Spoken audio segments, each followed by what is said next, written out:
नमस्कार। मेरा नाम अंबिका है और आप मैं देख रहे हैं डिजिटल प्लेटफॉर्म पे। भारत दुनिया का सबसे मजबूत लोकतंत्र देशों में माना जाता है। विगत कुछ ही दिनों से अभी चल रहा था चार राज्यों का चुनाव। मध्य प्रदेश, तेलंगाना, छत्तीसगढ़ और राजस्थान।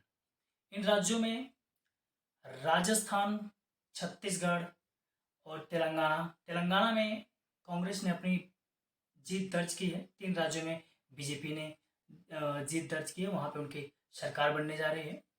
लेकिन जीतने के बावजूद भी कई राज्यों में अभी कई ऐसी घटनाएं सामने आ रही हैं जहाँ पे ईवीएम पे गंभीर सवाल उठाए जा रहे हैं।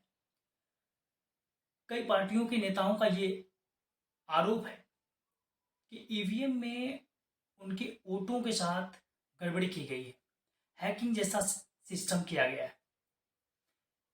लेकिन जहाँ पे कांग्रेस ने जीत दर्ज की है वहाँ से कोई आपत्ति नहीं दर्ज की जा रही है। ये स्वाभाविक सी बात है। जहाँ से नेता जीत जाते हैं वहाँ से उनके कोई कंप्लेंट्स नहीं आती। जिस राज्य में वो हार जाते हैं वहाँ से उनकी कंप्लेंट्स आती है। लेकिन वर्तमान स्थिति ऐसी है कि अब जो भारत एक लोकतांत्रिक देश है जिसमें उनके एक वोट से एक सरकार बनती है, वोटों के दम पे उनके मताधिकारों के बदौलत सरकारें सत्ता में आती हैं, पार्टियां और वह सरकारें और पार्टियां सत्ता से वापस भी हो जाती हैं।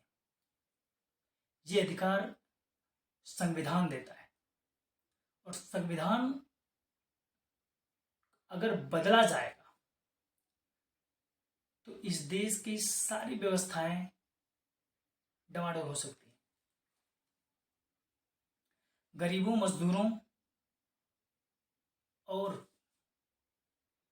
उनकी शिक्षा, उनकी स्वास्थ्य, इन सारी चीज़ों की व्यवस्थाएं सरकारें करती हैं। वे जब सत्ता में नहीं होते हैं तो बहुत सारे बड़े बड़े वादे करते हैं, लेकिन जैसे ही सत्ता में वापस आते हैं उन सारी चीज़ों को भूल जाते हैं। उस पर ध्यान देना थोड़ा सा कम हो जाता है।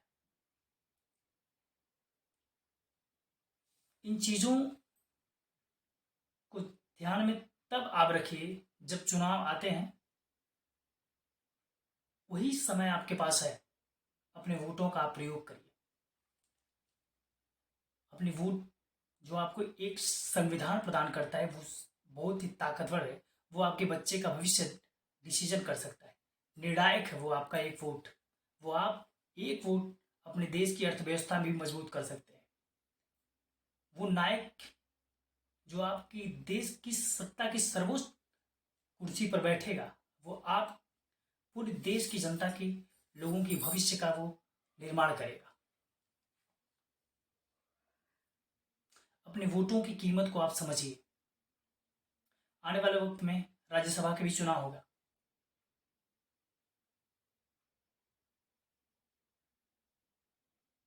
तो अपने लिए, अपने परिवार के लिए, अपने समाज के लिए आप